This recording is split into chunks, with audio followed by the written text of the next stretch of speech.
Welcome to our channel. Today we how to enable earned income tax credit checks using IRS tools. Quick tutorial step by step clearly. To enable earned income tax credit checks using IRS tools, start by visiting the official IRS website at www.irs.gov. Locate the Get Your Refunds section on the home page. Click on the link for Check My Refund Status. You will be directed to a new page where you can enter your personal information. Provide your social security number, your filing status, and the exact amount of your refund. After entering the required details, click on Submit. This will allow you to view your refund status and any relevant information about. If you have not filed your taxes yet, navigate to the Tools section on the IRS website. Select Interactive Tax Assistant from the list. In the Interactive Tax Assistant, search for Am I eligible for earned income credit? Follow the prompts to determine your eligibility. Once you confirm your eligibility, gather the required documents, including your W-2 forms and social security numbers for qualifying children. Next, decide if you'll file your taxes online or by paper. If filing online, choose a reputable tax software that supports EITC calculations. Complete your tax return and ensure you include the Earned Income Tax Credit claim.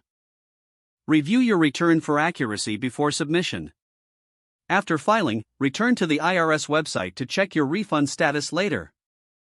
This will keep you updated on the status of your Earned Income Tax Credit. If you need further assistance, consider contacting the IRS helpline or visiting a local VITA site for help.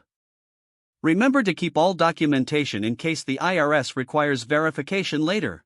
Stay informed about any changes in tax laws that may affect your Earned Income Tax Credit for future filing seasons.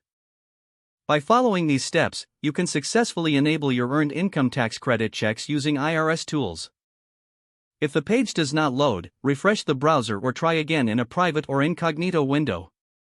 Make sure you are using the correct email address, then retype it carefully to avoid small typos. If your password is not accepted, use the reset option and create a new strong password you can remember. Check your spam folder for verification or security emails, then complete any requested confirmation steps. Enable two-factor authentication if available to improve account security and reduce unauthorized access risk.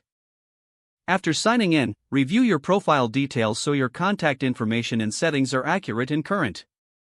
If you see an error message, note it down and try again after restarting your device and internet connection. Log out when you finish, especially on shared devices, to keep your account and payment information secure. If the page does not load, refresh the browser or try again in a private or incognito window. Don't forget to like this video and subscribe to our channel for more step-by-step tech guides.